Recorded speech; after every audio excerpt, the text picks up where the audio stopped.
The sidekick effect seems to have remained prevalent and potentially worsened throughout the past few decades in hip-hop, a phenomenon by which a rapper duo, usually labeled loosely as a collective or frequent unofficial collaborators, rise to fame together in a meteoric fashion due to their strong chemistry. However, as one artist eventually starts to outpace the other in streams or fame, the other tends to be almost forgotten entirely. This pattern occurs all too often in the music industry, many times without us even realizing. For by the time the main artist has reached a certain level of celebrity status, the sidekick had already been lost in the shadows. That is, whether or not there was any bad blood in the relationship. Which begs a couple questions. What exactly is the origin or explanation behind so many examples of sidekick rappers falling out of relevance while their counterpart rises to the top? And are there any remedies to stop this process if one were to find themselves to be a sidekick, so that their career can survive the test of time? There are definitely a few examples of unofficial artist duos both flourishing, but how exactly? Let's figure it out. As we just briefly alluded to, rap duos comprise of a main artist and a sidekick. This framework often emerges organically, driven by a friendship prior to becoming an artist or early on in their respective careers. Typically, the artists have some sort of complementary skills or sounds in the recording process that encourage them to collaborate more frequently in music than others. And while the sidekick effect concept does apply to official rap duos and groups under one band name, today we're more focusing on separate artists that fans tend to just draw a strong association due to how often they're seen together on social media. And because of this, it affects the trajectory of their careers substantially. Here's how. Simply put, the pseudo-main artist, which may or may not be apparent just yet, typically possesses a much stronger brand and or charisma. After all, music nowadays isn't completely reliant upon talent. It's about the entire package. Music, aesthetics, personality, social media content, cosigns, etc. In fact, many of the time, they might not even be the more musically talented of the duo or even the original artist in the group. Historically, the sidekick was actually musically inclined and even convinced the primary artist to record with them. But the main artists just have something about them that people tend to follow more. A message, artistic vision, maybe attractiveness, brand friendliness, or just overall star power. Things that can't really be quantified. But for whatever reason, they eventually become the face of the duo, commanding the spotlight and assuming the role of the primary creative force. In contrast, the sidekick, while not devoid of talent, is often perceived as playing a supporting role, complementing the primary artist and enhancing the duo's overall sound, image, and brand.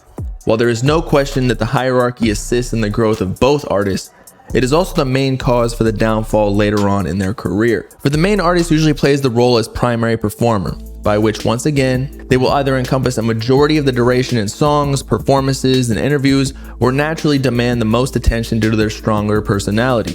The sidekick, on the other hand, while some fans may favor their distinct style and content, their main purpose remains to be perceived by the public as an extra layer to the main artist fandom or lore. Their brand and discography essentially becomes a hub for more dedicated fans wanting to dig deeper into the characteristics behind the main artist lore, just through another person entirely.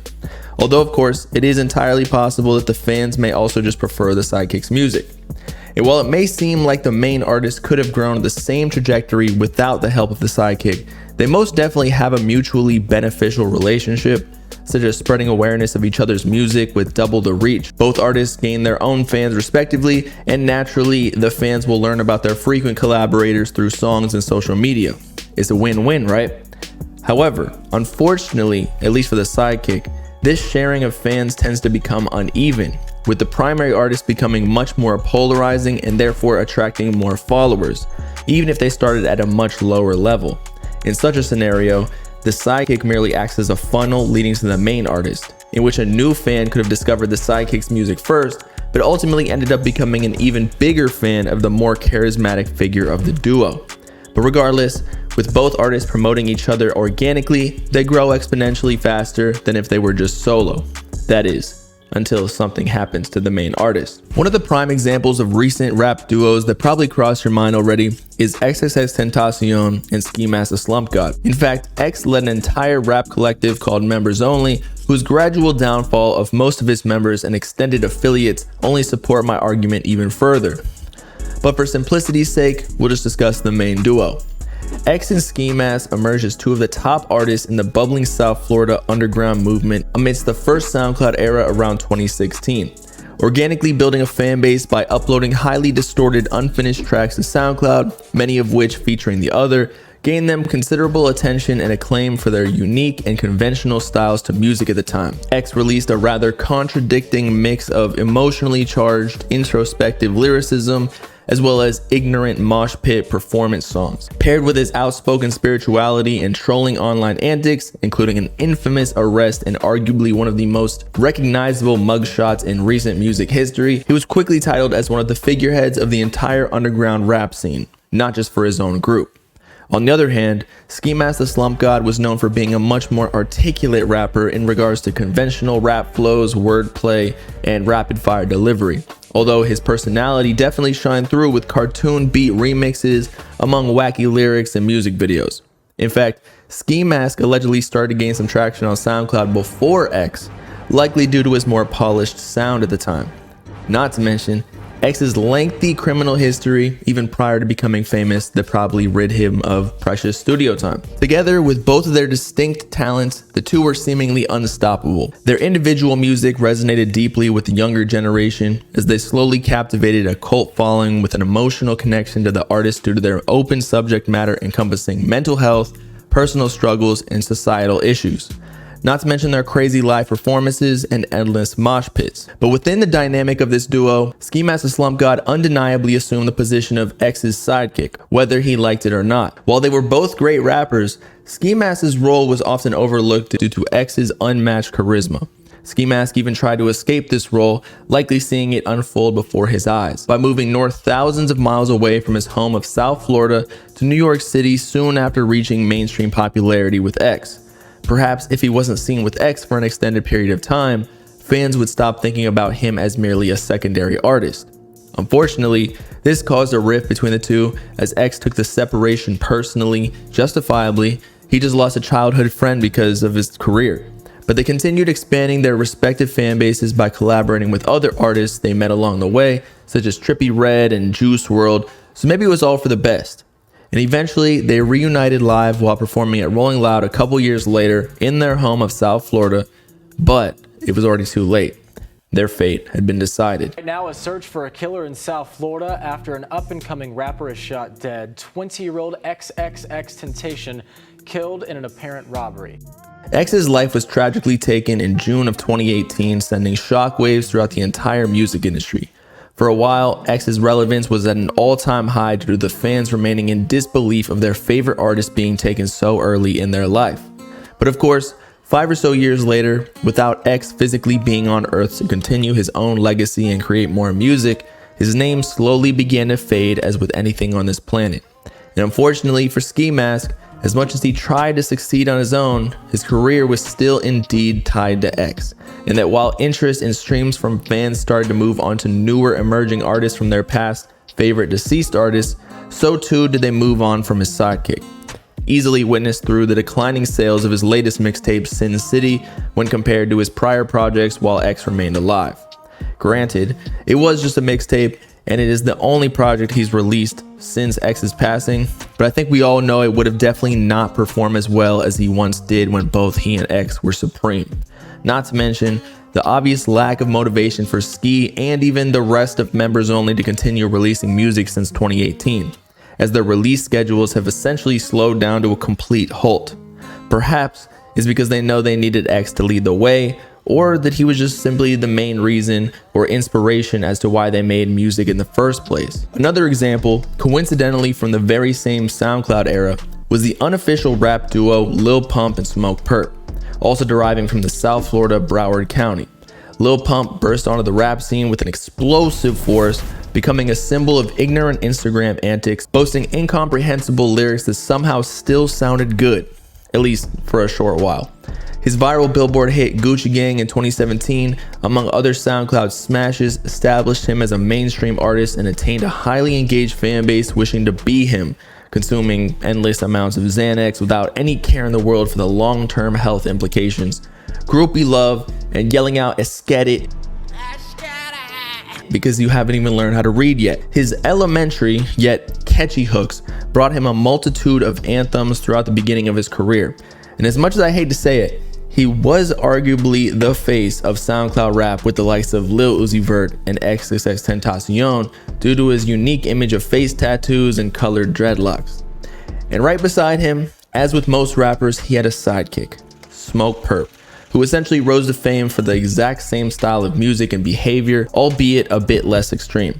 The two rappers collaborated often and still do to this day, but also enjoyed successful solo careers of their own, although only for a short period. For both artists' careers seemingly free fell at the same pace that they initially grew.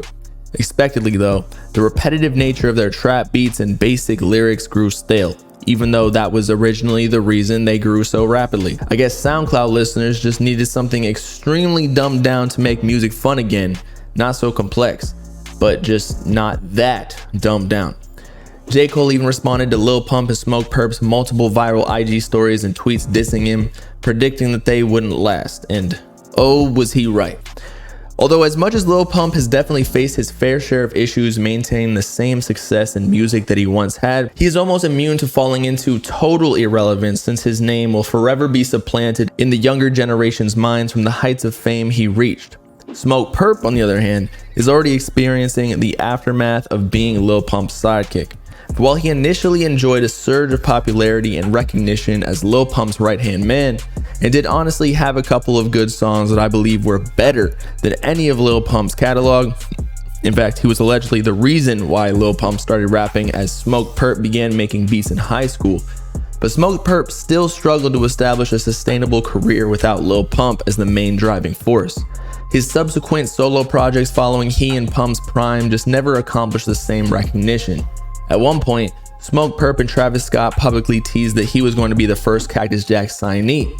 If his career had continued with a positive trajectory, I wouldn't doubt that it was actually a possibility.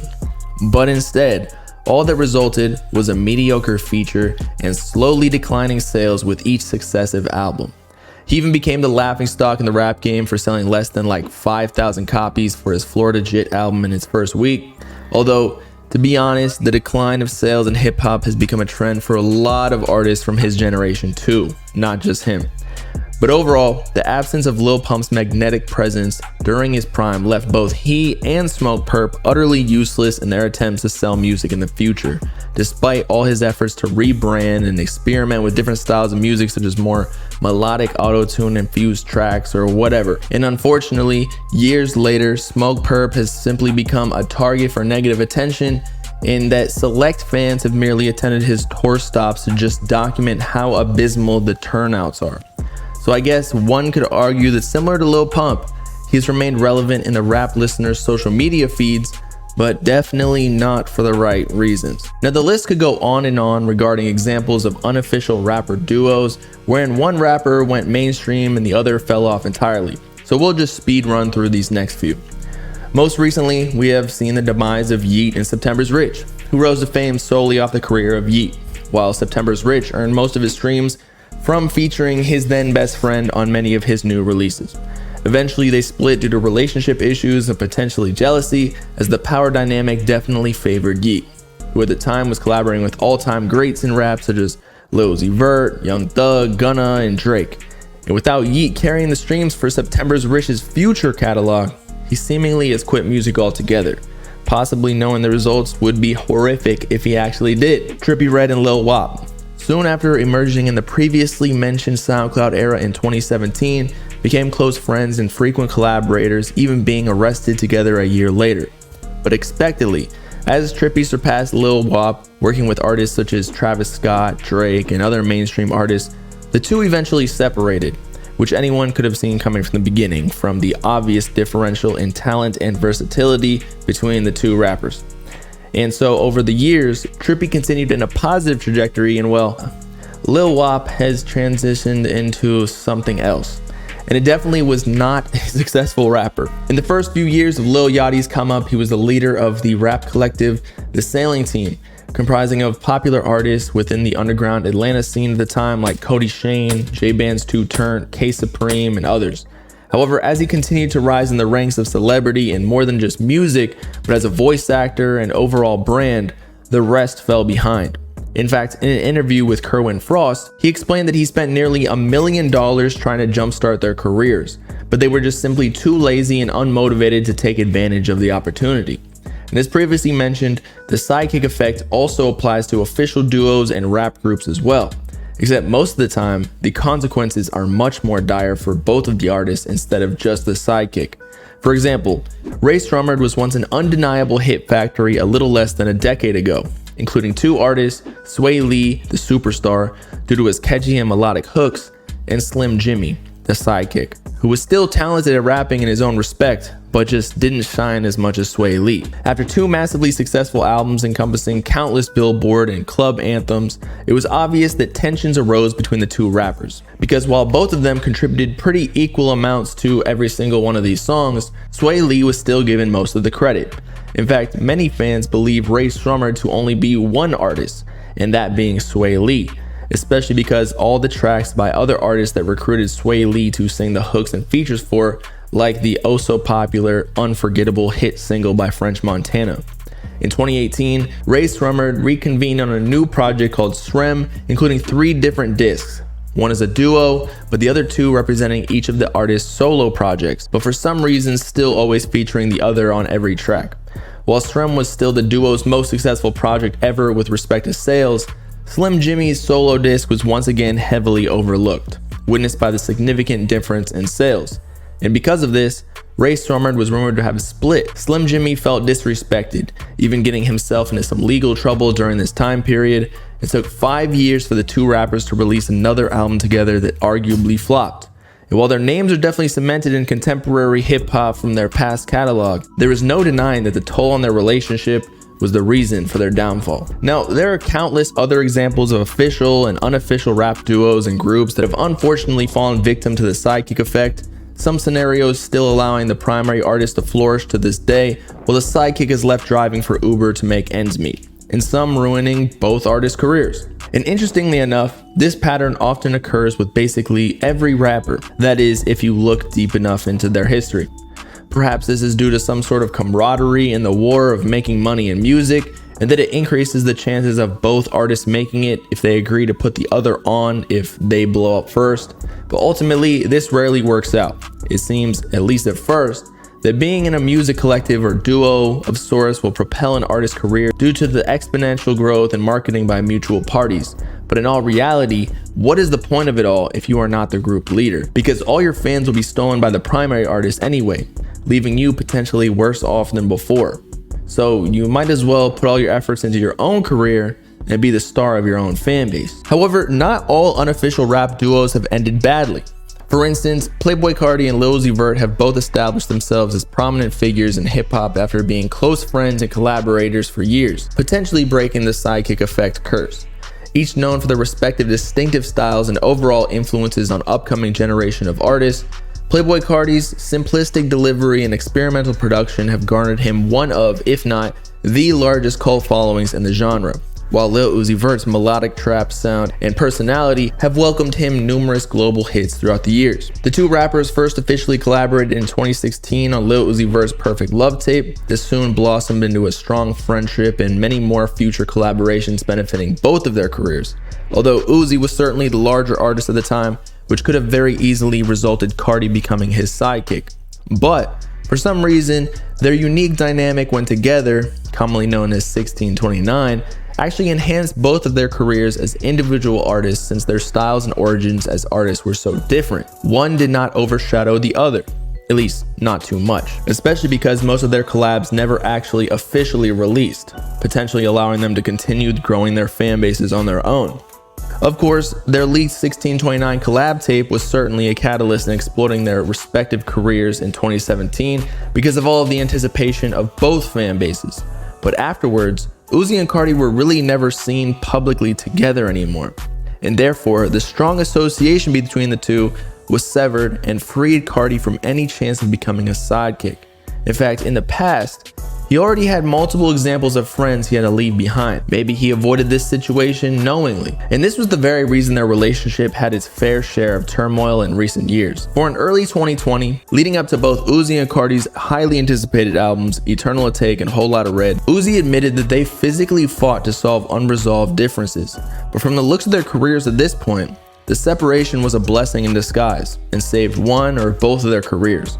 For if they continued to collaborate so often, one artist may have earned more favoritism from their fans, and the Sidekick effect could have started to infect the other. But because they separated and basically laid the foundation for their own solo careers from then on, no one became a Sidekick. Eventually, even their fan bases that were once synonymous split into different subgenres in rap, as the artists were simply making entirely different music. Playboi Carti started creating more punk and heavy metal influenced albums and imagery, whereas Lil Uzi Vert continued to progress melodic trap. And better yet, both enjoyed peak success in regards to sales within their 2020 studio albums. Fortunately, the case of Playboi Carti and Lil Uzi Vert actually proves that there is some escape from the disastrous Sidekick effect if any artists were to find themselves victim. Another prominent rap duo that should give aspiring artists hope is Gunna and Lil Baby, who initially rose to fame in 2017 under the wing of Young Thug. Although Lil Baby ended up signing to QC, he was still very much affiliated with Thug and YSL, who Gunna remained loyal to. To capitalize off their newfound success from a few hit singles such as Baby's Freestyle and Gunna's Top Off, they quickly released a collab tape titled Drip Harder within a year, further cementing the artists as Atlanta's next leaders in rap. In fact, the two were so inseparable, many of the debates in 2018 centered around which one of the two was the better artist. Personally, I side with Gunna, but that's besides the point. In that their close relationship in the music industry could have very well been the source of their downfall later on.